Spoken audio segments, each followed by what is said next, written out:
Demostremos que el conjunto S de los xy pertenecientes a R2, tales que x menos 2y es igual a 0, es un subespacio de R2.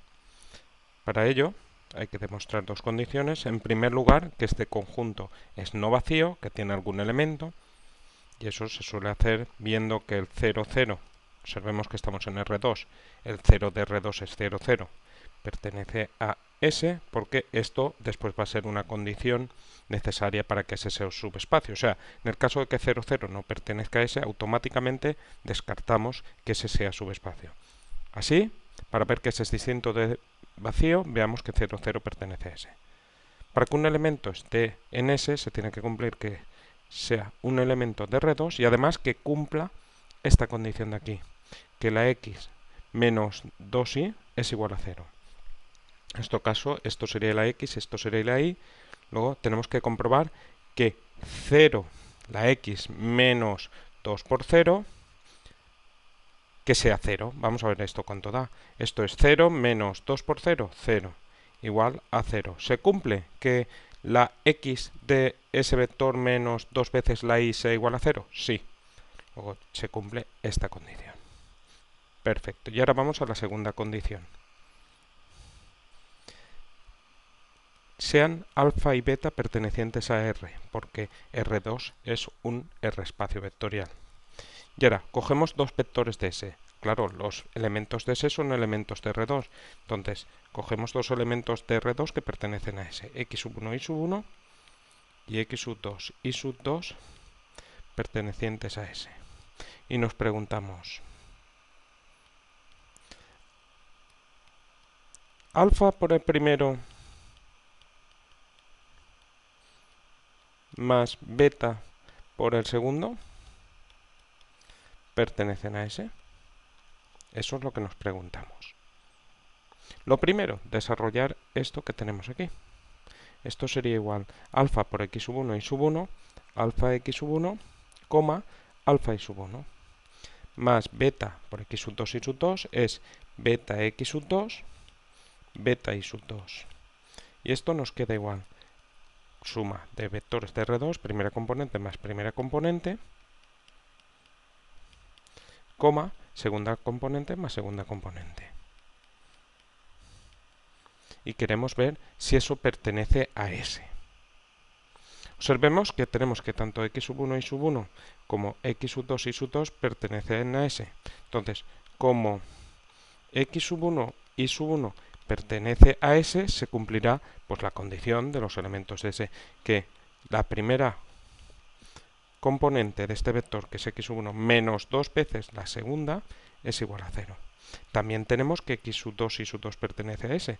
Como x sub 2 y sub 2 pertenecen a S, esto implica que la primera componente menos 2 veces la segunda es igual a 0.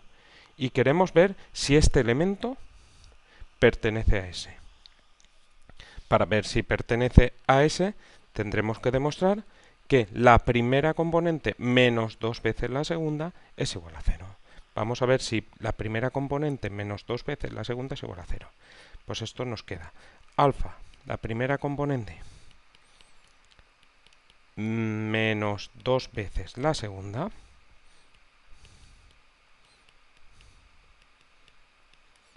vamos a ver si esto da 0.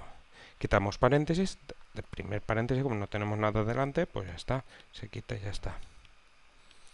Y ahora, menos 2 por alfa y sub 1 más beta y sub 2, que quedaría menos 2 alfa y sub 1 menos 2 beta y sub 2. Y esto sería igual. Ahora agrupamos. Por una parte, agrupamos la que lleva el subíndice sub 1, o sea, este con este. Y de ahí podemos sacar el alfa factor común, porque los dos llevan alfa. O sea que eso quedaría alfa x sub 1 más beta x, perdón, alfa x sub 1, ahora hemos sacado el alfa de aquí, 2 y sub 1 nos queda. Ya sacamos factor común de beta. O sea, mejor fijarnos en sacar factor común del alfa y del beta. Escribimos esto y sacamos factor común del alfa y del beta. Del beta quedaría x sub 2, si sacamos de aquí del beta nos quedaría menos 2 y sub 2. Y esto es igual. ¿Cuánto es x sub 1 más 2 y sub 1? Pues esto es x sub 1 menos. ¿Cuánto es x sub 1 menos 2y sub 1? Pues como hemos visto antes, esto vale 0. ¿Y cuánto vale x sub 2 menos 2y sub 2? Como hemos visto antes, esto vale 0.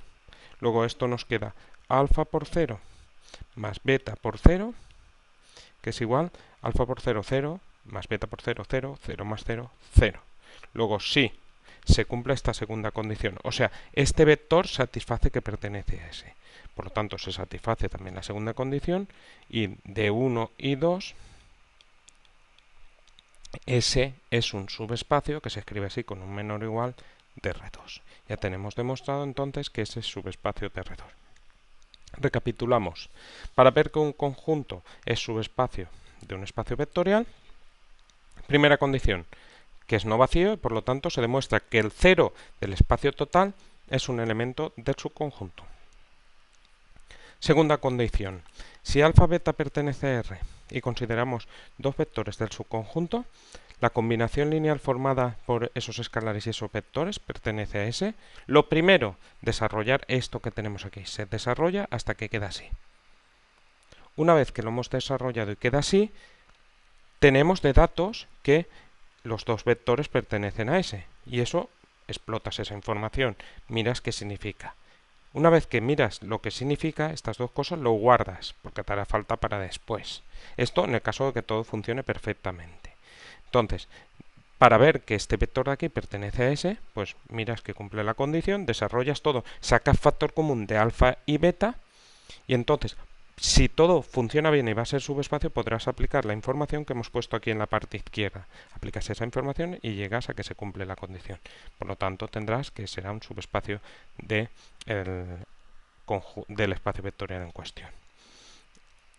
¿Cuándo suele funcionar esto? Suele funcionar en el caso que venga dado el subespacio por ecuaciones implícitas, como es este el caso, pues eso va a funcionar siempre que las ecuaciones que te den sean lineales.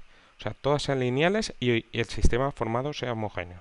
En este caso, observemos que tenemos 1x menos 2 por y, un número por x, más un número por y, más un número por z, igual a 0. Todas esas ecuaciones tienen que ser de esa forma, como los sistemas que resolvemos por el método Gauss. Pues siempre que tengas un sistema lineal homogéneo, el conjunto en cuestión te va a dar un subespacio del espacio vectorial correspondiente.